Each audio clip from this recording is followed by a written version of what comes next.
It's a natural instinct ng katawan ng Ea na maiyak siya. It's because she wants also to protect herself. And we always want to protect.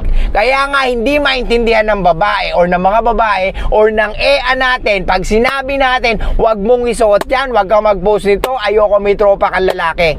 Tingin nila toxic ka, tingin nila insecure ka. Panay nood mo ng corn, panay jabul mo, anong nakukuha mo? Pleasure? Okay, good for you, ropa. Pero tandaan mo, sinasabutahin mo ang totoong happiness mo. You will give up your dreams, you will give up your hobbies because you want to please her. Kahit anong paliwanag ko, isa lang nakikita mo. Huwag natin babyhin yung mga pagkakamali natin. Huwag natin i-romanticize. Kaya nga ang value natin, tinitignan, hindi sa ating nararamdaman. Maulan na araw sa inyong lahat. Ito po ang inyong lingkod, si Suplado Otto. Ay, grabe ulan mga ropa. Oh, lakas men. So for today's vlog, let's talk about, may comment sa ating comment section, ano daw ang masasabi natin kay Adam. Well mga ropa, once ko lang siya napanood dun kay MG, narinig natin one-sided lang mga ropa eh. So ang kinakambihan niya doon is mostly yung babae, si Ems. Pero nagre-reach out naman daw si MG kay Adam. Kaso si Adam hindi nagre-response. Minsan kasi mas masarap manahimik, di ba? Kumbaga dapat sabihin niya muna lahat eh.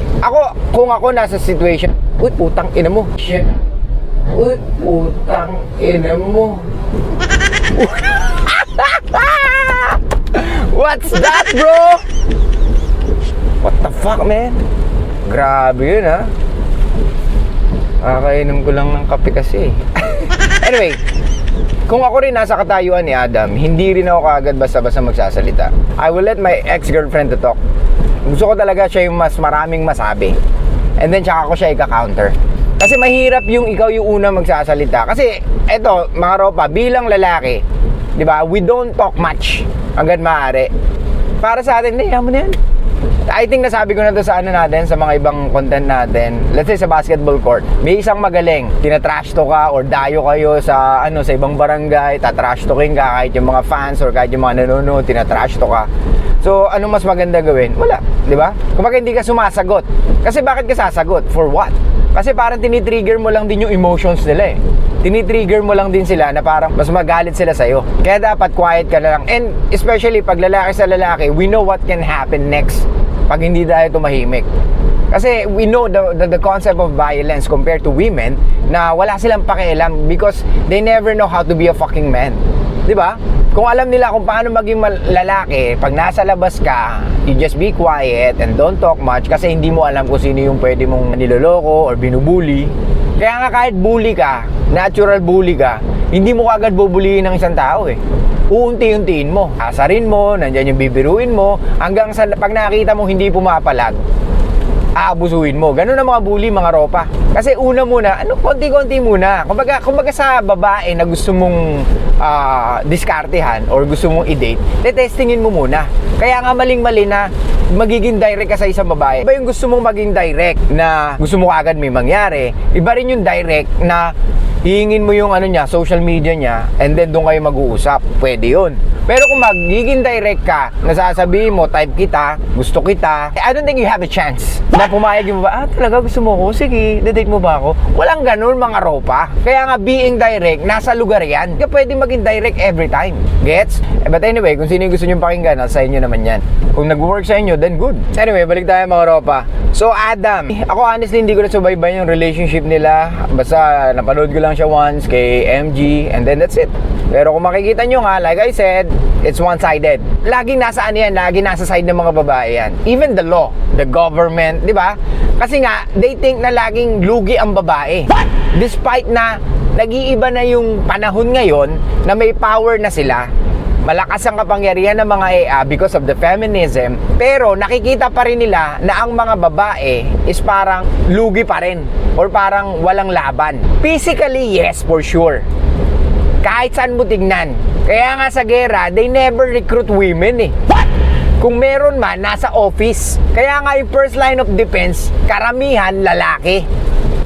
We all know sa buong mundo na ang lalaki ang kayang magsakripisyo ng buhay because doon nakikita ang ating value bilang lalaki, yung magsakripisyo. Kaya nga we don't care sa nararamdaman natin most of the fucking time because alam natin hindi tayo papakinggan ng society. Bihirang-bihira nakakampihan ka ng society unless may ebidensya ka. Pero yun nga questionable pa. Look at Tom Brady, look at Johnny Depp. Si Johnny Depp, kung di niya na video yung ginagawa ng asawa niya, tingin mo, mananalo siya sa case? No, it's not. We need to protect ourselves, mga ropa, because walang magpoprotekta sa atin. Most of people don't care. Kaya nga, ang value natin, tinitignan, hindi sa ating nararamdaman. Tinitignan kung ano ang kaya nating gampanan bilang lalaki, mga ropa. Kaya sa relationship nila, mga ropa, isa lang nakikita ko. Eto mga ropa, magkaiba yung sim ka sa umpisa ng relationship tapos nag-switch ka into alpha. Or nag-switch ka into someone na gusto mo maging leader ng relationship. So it really takes time. So it's very hard to do that, mga ropa. Kumpara dun sa una, may leadership ka, tapos medyo nakita mo yung mga pinakikita niya sa'yo, so nagpakasim ka. Pero nakita mo, puta, hindi pala talaga nag-work yung pagiging sim ko. So balik ka uli sa pagiging leadership mo or pagiging alpha mo. So pwedeng yun, talagang magkaroon ng maganda pa rin dynamic kumpara sa nag-start ka na sim ka tapos magpapaka-alpha ka. Mahihirapan ka, ropa, kasi unang-una ang mga babae alam na kaagad nila kung ano yung pwede nilang makuha sa atin. Like I said, naiinlove ang mga babae sa potential na meron tayo na hindi natin nakikita pero pwedeng nakikita nila. Gets? Kaya nga, mga ropa, sinasabi ko sa inyo, at early stage of relationship, dapat alam mo na kaagad kung paano i-frame ang mga EA. Kasi kung hindi mo mape-frame ang EA, especially yung nararamdaman mo, talong-talo ka. Talo ka sa nararamdaman mo at talo ka sa pwedeng gawin ng EA. Kasi wala kang control sa gagawin niya. Kung siya nga wala siyang control sa nararamdaman niya, how much ikaw? Gets? Women don't change because you lecture them. They change because of the consequences they experience. Pero most of the time, hindi pa rin sila nag-change. Why? Because of how they fucking feel. They are dictating by their emotions and feelings every fucking day. So wala ka talagang kalaban-laban.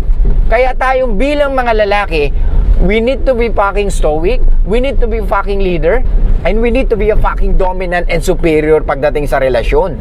Hindi mo magagawa yun kung lagi mong tinitignan ang iyong emosyon or ang kanyang emosyon. Gets mo? Tandaan mo, naging boyfriend ka niya, naging asawa ka niya is for you to lead her. Hindi yung magpapakasim ka na akala mo yun ang nag-work sa relasyon nyo. Kahit sinong babae makarelasyon mo, kung sim ka, pukin ang ina ka, walang mangyayari sa relasyon nyo. Kaya nga ito nakita ko kay Adam. Naging sim siya, ropa. This kind of love story nila or yung ganitong sitwasyon nila, hindi mangyayari to. Hindi maglalakas loob yung babae na gawin sa kanya yun kung talagang nagpaka-leader ka sa isang relasyon or kung hindi ka nagpakasim sa isang relasyon. And let's be fucking honest, wag natin babyhin yung mga pagkakamali natin. Wag natin i-romanticize yung mga pain na meron tayo dahil nadodoble yan, nag-a-add yan. Kaya nga nauulol tayo, di ba? Kaya nga maraming lalaki nababaliw sa ibang EA. Mga ropa, maraming nagdi-DM sa akin, ang problema nila EA, paano ko babalik sa EA ko? Paano ko babalikan yung EA ko? Hindi ko kayo ma-replyan kasi ano ko parang Brad, bulag na bulag ka eh. Parang ano akala mo? Siya lang yung babae sa mundo? Kasi pag gano'n ang mo, tirada mo, gano'n ang pananalita mo, ayoko na makipag-usap sa'yo. Dahil kahit anong paliwanag ko, isa lang nakikita mo. You want to win her back. At hindi ko gusto na gawin mo yun for the sake of your feelings. That's fucking selfish, bro. Gusto mo siyang bumalik, it's because you fucking feel good. Alam mo yun? Yung pwedeng magpaka-white knight ka na, ropa. Yung parang, sige, I will fucking save you. Kumbaga, wala ka na bang ibang options, ropa? Oo, nandun tayo. Mahal mo. Pero tignan mo ang ginagawa mo ngayon. Kung paano ka mag-isip, kung paano ka magdesisyon, at kung paano ka manalita. Wala kang ibang nakikita, bulag ka kasi siya lang ang nakikita mong EA. na hindi mo alam, majority of women dominated fucking every places on earth. Gets? Napakadaming babae, Ropa. Yes, I know, it's very fucking hard to move on. Why? Kasi kasalanan mo rin. Kasi nagbigay ka ng emotion na sobra-sobra sa kanya, tapos nung hindi niya suklian, iyak-iyak ka. So, sino may kasalanan? Ikaw, di ba? At tandaan nyo, mga Ropa, ano sinasabi ko? Men are evolved to conquer, to build, to lead. Women are evolved to what? To survive. Gets? Kung ano man siya ngayon or kung ano man yung mga babae ngayon, yaan na ang DNA nila 200 fucking years ago. Hindi naman nagbago. Nagbago lang yung ginagalawan. Pero it's still fucking the same how they feel and how they move. Gets? They always want a fucking man na talaga mag-i-stand sa kanya at hindi siya bebabyhin pagdating sa emotions niya. Sasabihin sa kanya pag mali siya, ililit siya ng maayos dahil yun ang hinahanap niya. Hindi yung bebabyhin mo, you will give up your dreams, you will give up your hobbies because you want to please her. Tanga, hindi ganun ang relasyon at hindi ganun ang lalaking merong pangarap sa relasyon.